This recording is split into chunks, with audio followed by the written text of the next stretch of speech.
কয়েকদিন পর আগামীর বাংলাদেশ কোন পথে যাত্রা হবে, বাংলাদেশের গতিপথ কোন দিকে হবে, এখানে বাংলাদেশ পন্থীরা বিজয়ী হবে কিনা, সাম্য, ন্যায়, ইনসাফ, মানবিক পূর্ণ একটি বাংলাদেশ বিনির্মাণ হবে কিনা, সেটি প্রশ্নের মুখোমুখি যখন আমরা দাঁড়িয়ে আছি, সে সময় জাতির বৃহত্তর ঐক্যের প্রয়োজনে আমাদের এই জোট। আমি নিজে এই নারায়ণগঞ্জ 4 আসন থেকে বাংলাদেশ জামাত ইসলামের পক্ষ থেকে মেরে জামাত ডাক্তার শফিকুর রহমানের নির্দেশে সেখানে দীর্ঘদিন ধরে কাজ করে এসেছি। আমাদের কাছে এখন ব্যক্তির স্বার্থ বড় নয়, দলের স্বার্থ বড় নয়, দেশের স্বার্থই আমাদের বড়।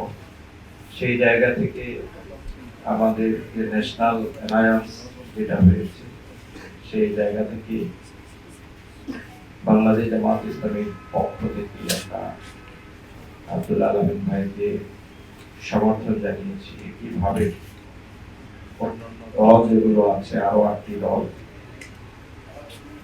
ওনাকে সমর্থন জানিয়েছে।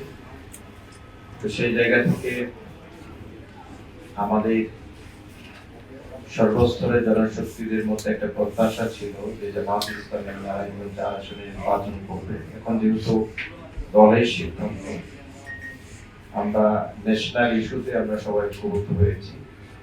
এই জন্য আমি আমার দলের বিভিন্ন পর্যায়ে নেতা কর্মী ভাই বোন এখানে আজকে নিজেদের সংবাদ সম্মেলন করছেন অ্যাডভোকেট আব্দুল আলমিন ভাই, তিনি আমাদের মূলত